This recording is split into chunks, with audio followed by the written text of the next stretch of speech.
Assalamualaikum warahmatullahi wabarakatuh. Kamar Kos dengan dia part 15. Ini dia selengkapnya. Tapi sebelum itu kita berdoa dulu ya. Bismillahirrahmanirrahim. Allahumma sholli ala sayyidina Muhammad. Ini dia selengkapnya.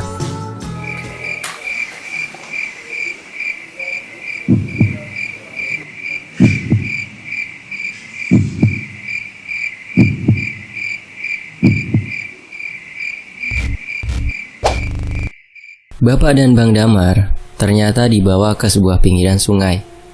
Sepanjang perjalanan menuju ke sana, mereka dibuntuti oleh anjing-anjing dan beberapa serigala yang mulai berdatangan satu persatu. Dan sesampainya di pinggir sungai, mereka telah ditunggu oleh sekumpulan anjing berbadan manusia, laba-laba berkepala manusia, ada juga Mbak Kun merah. Tak lupa juga terlihat beberapa Om Wowok dengan postur yang begitu besar menunggu di sana dengan bibir yang menyeringai menunjukkan gigi tajamnya. Yang jelas ada juga beberapa kumpulan manusia serigala yang di belakangnya ada sosok yang kemarin ditemui oleh Wawang dan Apang di pintu gerbang kerajaan itu. Siapa lagi kalau bukan Bajra? Dan tentunya ada juga Apang juga berada di sana. Namun tidak dengan si Wawang. Mungkin memang bukan ranahnya untuk mengikuti pertarungan yang mungkin nanti akan terjadi. Mengetahui di depan ada beberapa pasukan yang telah menunggu dari jin golongan hitam, Bang Damar kemudian mulai mengumpulkan energi untuk membuat sebuah tameng dan mengeluarkan pusaka yang dimilikinya. Namun hal itu dicegah oleh Bapak dengan maksud Bapak ingin berbicara baik-baik dulu pada mereka. Bahwa sudah ramai ternyata di sini. Aku juga sudah menunggu saat-saat ini. Ada hajat apa sebenarnya? Tanya bapakku dengan santai. Sudah, tidak usah banyak cakap kau orang Jawa. Akibat perbuatanmu, aku gagal melakukan tugasku. Ucap Apang terlihat kesal. Oh seperti itu. Maaf kalau seperti itu. Aku tidak ada maksud untuk mencampuri atau menggagalkan tugasmu. Tapi aku hanya bertindak memusnahkan yang sebenarnya tidak perlu dilakukan. Masih dengan santai Bapak menjawab, Amang, jumlah mereka semakin bertambah banyak. Sepertinya percuma saja dibicarakan dengan baik-baik. Bang Damar yang dari tadi bersiaga melihat jumlah musuh yang terus bertambah, memperingatkan Bapak. Bahkan wujud dari mereka kini beraneka ragam. Namun kebanyakan adalah dari golongan siluman, mulai dari yang berwujud hewan darat, setengah manusia, sampai ke hewan laut setengah manusia. Mereka mulai bermunculan mengelilingi dan mengepung Bapak dan Bang Damar.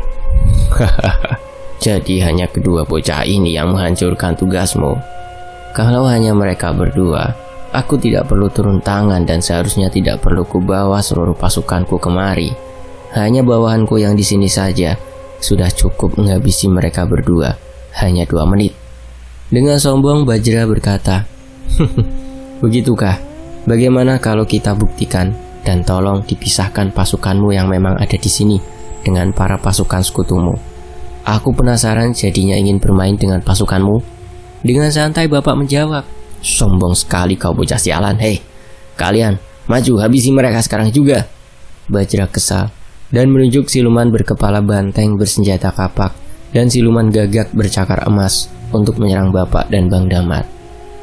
Dan benar saja, kedua siluman itu langsung menyerang di mana siluman banteng menyerang Bapak dan siluman gagak menyerang Bang Damar. Bang Damar mencoba untuk langsung menyerang siluman gagak tersebut dengan pedang pusaka yang dia keluarkan. Beberapa kibasan pedang diarahkan pada siluman gagak itu, namun dia berhasil menghindar dengan cepat dan terbang ke atas. Serangan balik langsung dilancarkan oleh si gagak itu dengan melesat lurus ke bawah, mengarahkan cakar emasnya ke kepala Bang Damar. Bang Damar seperti kaget karena serangan balik yang dilancarkan begitu cepat.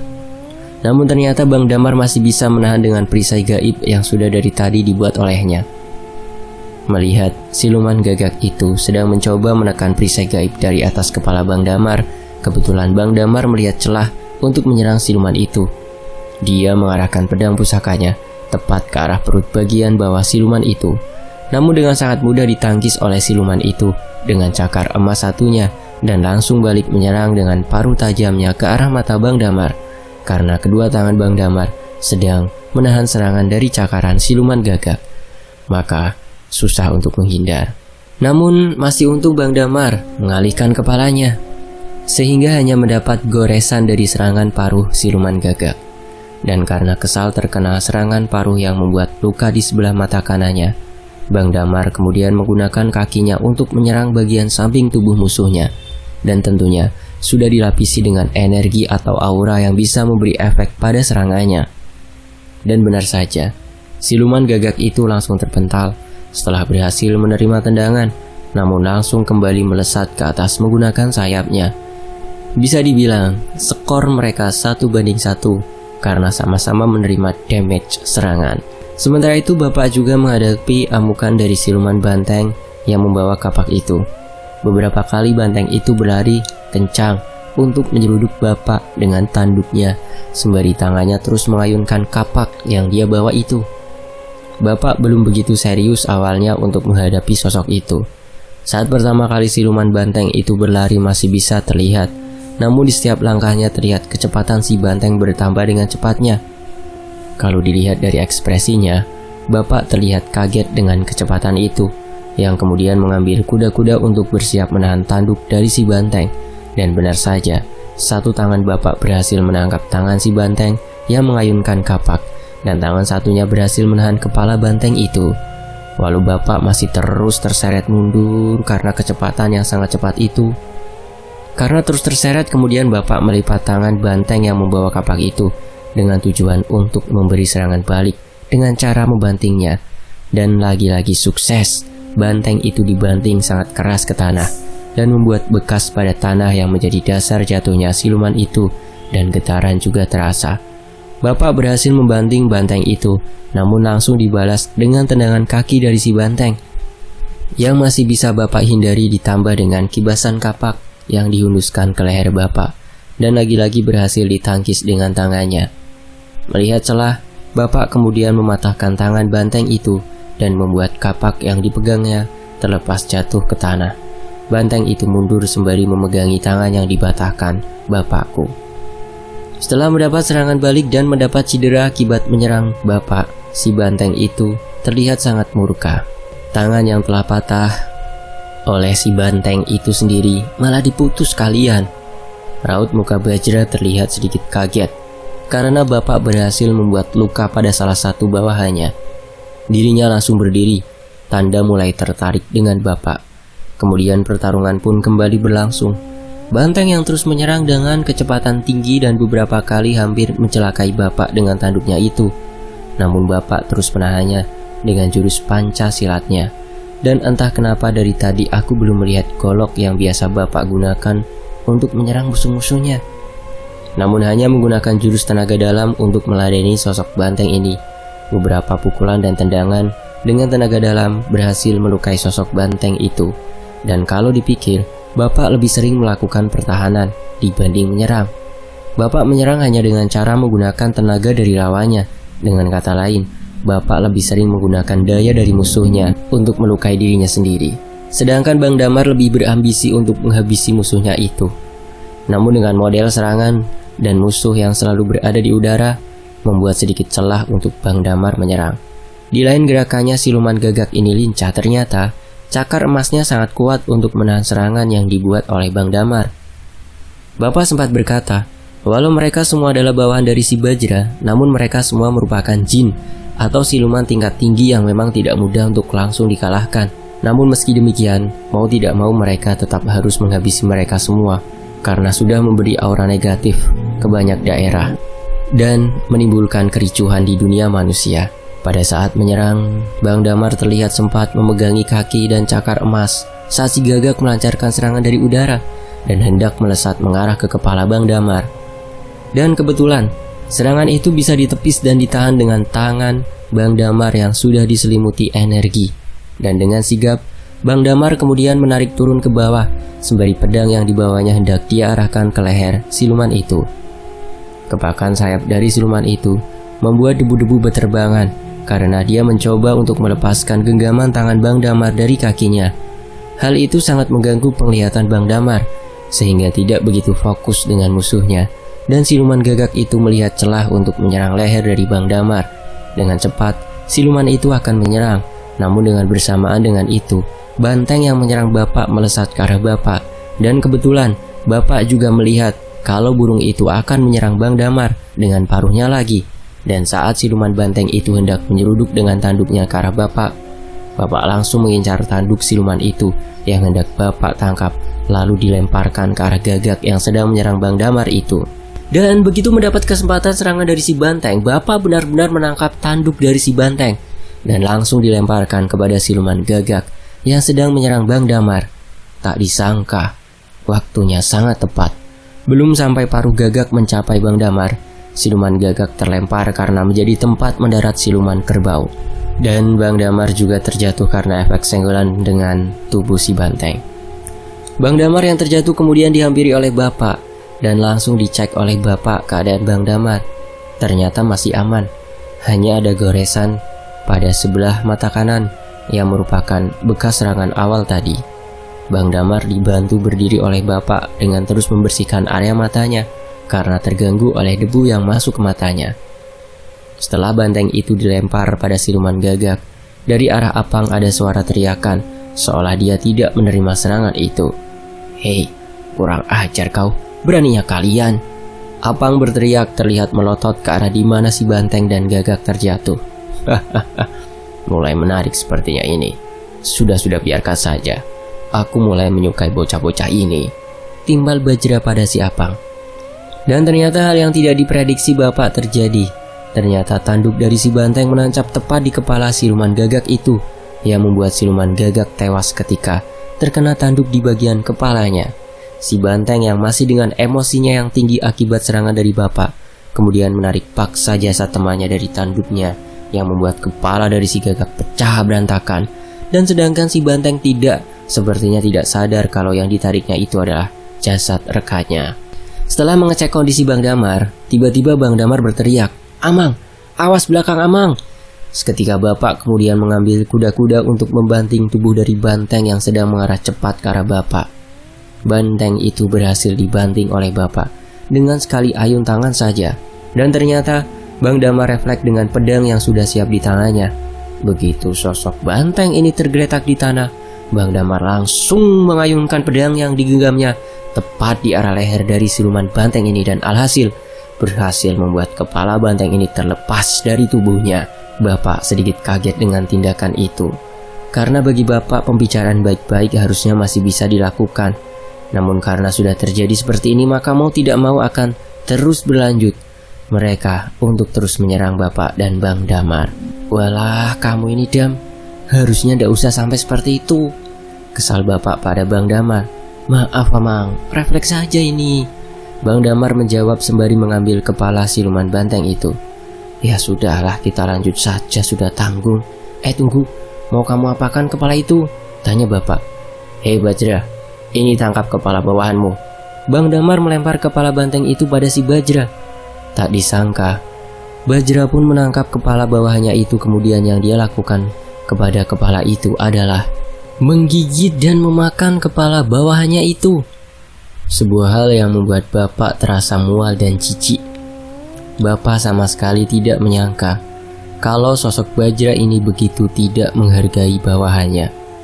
Tapi yang menjadi kekhawatiran Bapak bukan seberapa bengis sosok Bajra ini, tapi menghadapi dua siluman tadi saja sepertinya sudah sangat menguras tenaga Bang Damar. Bapak khawatir apakah kita bisa melawan semua siluman-siluman ini. Tapi Bapak tidak mau meragukan Bang Damar. Dia selalu memiliki kejutan dalam setiap aksinya. Dan dari 4 perewangan Bang Damar, hanya satu yang belum pernah Bapak temui. Dan mungkin nantinya sosok itu bisa berpengaruh besar dalam penyerangan ini, pikir Bapak. Apang yang melihat dua siluman milik Bajra gugur terlihat sangat kesal dan geram. Sedangkan Bajra sambil memakan kepala bawahannya hanya tertawa kegirangan karena mendapati musuh yang dia pikir sepadan dengan Bajra dan pasukannya itu. Namun dengan sikap sombongnya, Bajra masih mengira akan dengan mudah mengalahkan Bapak dan Bang Damar, karena yang ada saat itu baru Bapak dan Bang Damar saja. para rewangan mereka belum muncul atau dipanggil. Saat itu aku melihat sedikit aneh. Golok yang biasa dipakai bapak sama sekali tidak ada di badannya. Entah apakah memang tidak dibawa atau bagaimana. Tapi setauku, bapak akan selalu membawa golok itu kapanpun saat merasakan akan ada musuh astral yang kuat. Aku pikir apakah bapak meremehkan Bajra sehingga tidak membawa golok itu. Namun kalau dilihat dari ekspresi tadi, bapak khawatir dengan pertempuran ini. Lantas mengapa golok itu tidak dibawa? Pak, apakah ini nantinya akan ada pertempuran di sini? Karena khawatir aku menanyakan hal itu pada bapak. Seperti yang kamu pikirkan, Yan? Sedikit tersenyum bapak menjawab pertanyaanku dengan terus menatap pada visual ingatannya. Terus, golok bapak yang biasanya itu di mana? Kenapa tidak ada di sana? Masih penasaran aku dengan keberadaan golok bapak. Namun bapak tidak mau menjelaskan apa yang terjadi sebenarnya, di mana goloknya berasal itu. Bajra kemudian maju ke depan dan mulai berhadapan dengan bapak dan Bang Damar. Apang mengikuti di belakangnya, dan saat Apang itu maju bersama Bajra, ternyata di ikat pinggang yang dikenakannya aku melihat benda yang tidak asing bagiku, namun hanya dengan warna yang berbeda saja. Untuk kalian tahu saja ya, golok yang bapak miliki itu memiliki detail mata golok yang berwarna hitam dengan ukiran emas di mata goloknya, dan itu adalah tulisan Arab yang aku tidak bisa membacanya, dan di bagian gagang berbentuk sebuah kepala burung Garuda dengan hiasan mata berupa batu berwarna biru terang. Entah batu apa yang berada di gagang golok itu. Dan golok yang berada di ikat pinggang Apang memiliki bentuk yang sama di bagian gagangnya, yaitu kepala burung Garuda dengan mata berupa batu biru terang. Namun di bagian mata goloknya aku belum bisa melihat apakah sama atau tidak karena masih di dalam sarung goloknya. Hebat juga ternyata dirimu. Dengan kemampuanmu seperti itu, kenapa kita tidak bekerja sama? Hahaha. Sambil asik mengunyah kepala bawahannya, Bajra menawarkan kerjasama dengan bapak. Apa untungnya bekerja sama dengan makhluk sepertimu, ha? Dengan wajah sinis Bang Damar bertanya pada Bajra. Hei, yang benar saja. Di sini kamu memiliki kesepakatan denganku, Bajra, untuk menghabisi mereka. Kenapa malah mengajak kerjasama dengan mereka? Protes Apang pada Bajra dan segera mengeluarkan golok yang berada di ikat pinggangnya.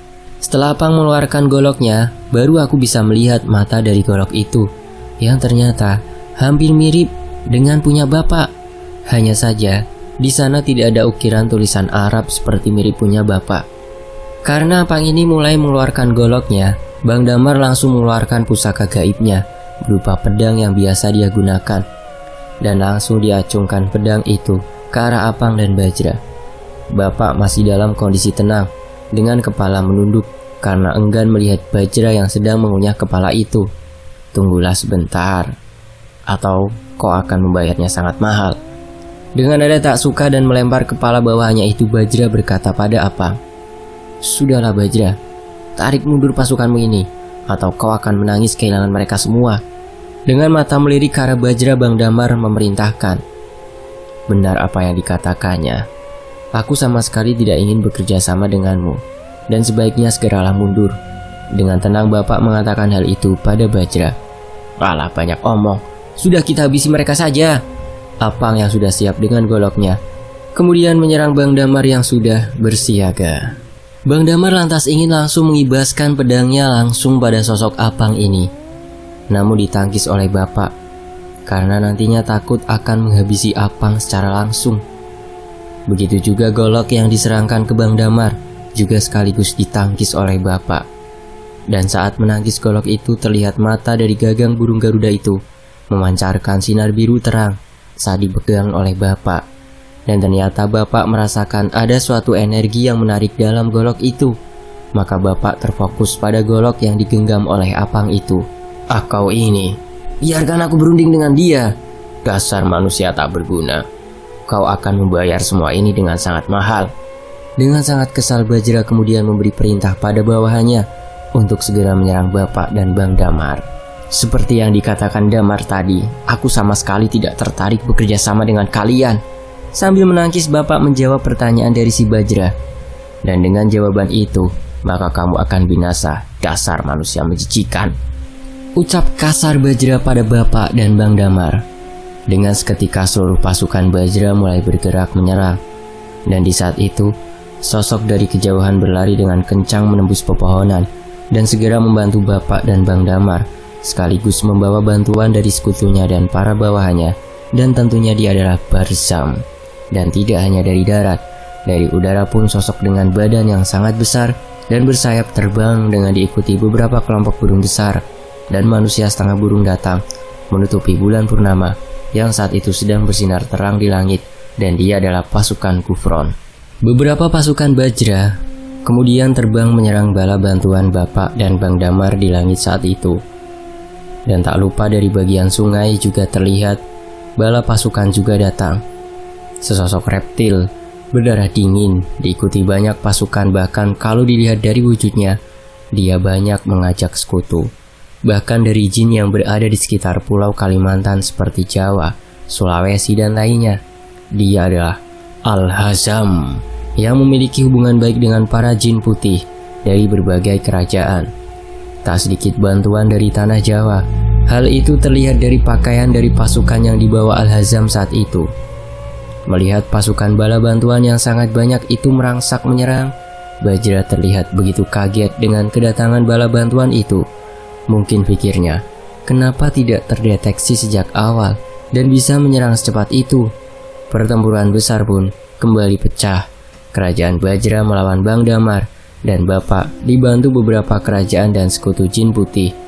Tak diragukan lagi kalau Bajra kaget karena perewangan Bang Damar merupakan jin golongan tingkat tinggi.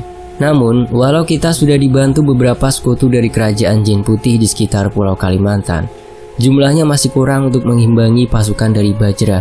Dan ternyata masih ada bala bantuan dari jin muslim yang sengaja dipanggil oleh Bapak, dan mereka pun segera hadir dari arah barat, ribuan. Bahkan kali ini puluhan ribu pasukan berkuda terbang beserta orang-orang bersorban membawa keris yang menaikinya datang. Pasukan itu sama persis dengan yang Bapak bawa saat pertempuran menyelamatkan Anggi. Dan dengan adanya tambahan bantuan yang dipanggil Bapak, diharapkan kondisinya bisa seimbang, dan bahkan kalau bisa malah kita yang lebih unggul, karena lawan yang kita serang saat ini merupakan jin golongan hitam tingkat tinggi yang jelas memiliki sekutu yang lebih banyak dibandingkan dengan jin golongan putih. Suara gemuruh peperangan terdengar sangat keras. Teriakan semangat dan teriakan kesakitan terdengar di sela-sela gemuruh pusaka yang saling beradu saat itu. Bajra yang sangat geram dengan serangan yang dia tidak sangka ini, kemudian mengamuk dengan menyerang Bang Damar dengan cakarnya. 3 tanduk emas yang berada di kepala Bajra bersinar terang, seolah sebagai tanda bahwa Bajra ini sedang dalam posisi serius dan siap membinasakan musuh-musuhnya, termasuk Bapak dan Bang Damar. Bang Damar kemudian menyerang Bajra, sedangkan Bapak menyerang Apang yang sedari tadi sudah melancarkan serangan-serangannya, dan hanya Bapak tangkis dengan beberapa rapalan dan gerakan silat. Aku baru paham, Bapak saat ini belum memiliki senjata pusaka, dan masih menggunakan ilmu tenaga dalamnya untuk menyerang para musuhnya, dan itu pun dilakukan hanya saat dia benar-benar mengancam keselamatan Bapak. Beberapa kali serangan dilancarkan oleh Bang Damar menggunakan tinjuan gaib, dibarengi dengan sabetan pedang ke arah badan Bajra. Namun dengan mudah, Bajra menahan serangan yang diberikan oleh Bang Damar. Ada sosok dari arah kanan Bang Damar membantu, namun dengan sangat mudah, Bajra melancarkan serangan cakarnya dan menembus badan sosok jin yang membantu Bang Damar itu dan menancap di kuku Bajra. Setelah itu jin itu diangkat oleh Bajra dan ditarik kaki sosok itu hingga terbelah menjadi beberapa bagian. Beberapa kali serangan dari belakang ke tubuh Bajra untuk membantu Bang Damar terlihat sia-sia.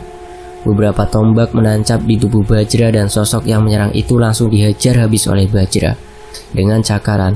Dan kembali ada 2 sosok jin dari sekutu Al-Hazam membawa trisula, berlari dari arah sungai, dan satu sosok segera melompat untuk menyerang bagian kepala dari sosok Bajra itu, dan satunya lagi menyerang ke arah bagian bawah Bajra dengan tujuan untuk menggoyangkan pertahanan dari Bajra ini. Bang Damar dengan inisiatifnya mengumpulkan energi di tangannya dan menciptakan gumpalan energi berwarna ungu yang hendak Bang Damar lepaskan untuk melukai tubuh Bajra itu. Bukan Bajra namanya kalau tidak bisa menghindari serangan itu. Sosok yang melompat tadi ke arah Bajra kemudian diserang dengan cakarannya sehingga kembali tertancap di kuku Bajra, sedangkan yang menyerang dari bawah Terkena serangan dari kepalan Bajra, bebarengan dengan Bang Damar yang melepaskan gumpalan energi itu ke arah Bajra, sehingga sosok yang menyerang di bagian bawah dihempaskan ke arah gumpalan energi Bang Damar dan menjadi tameng itu. Sosok yang tertancap oleh Bajra kemudian digigit kepalanya hingga putus. Suara teriakan dari Bajra terdengar sangat kencang, seolah memberi semangat pada para bawahannya. Setelah itu, terdengar suara semangat dari para bawahan Bajra. Serangan mereka bertambah beringas. Barzam terus menyerang dan terlihat membabi buta. Serangannya bahkan terlihat sangat cepat. Aku belum pernah melihat Barzam menyerang sehingga membuatku sangat takjub dengan serangan yang dilancarkannya. Al-Hazam pun tak kalah menunjukkan bakat serangannya. Dia memberi komando kepada bawahannya. Tak disangka ternyata sosok Al-Hazam ini memiliki strategi yang menarik, atau dia sebenarnya pintar dalam membuat sebuah strategi. Dengan arahan dari Al-Hazam, satu prajuritnya dapat mengalahkan 5 bahkan 10 pasukan Bajra dengan mudah. Dan dalam 1 hingga 3 kali serangan dari udara, Ghufran terlihat menggunakan kemampuannya untuk menciptakan kilatan petir untuk menyambar para musuhnya.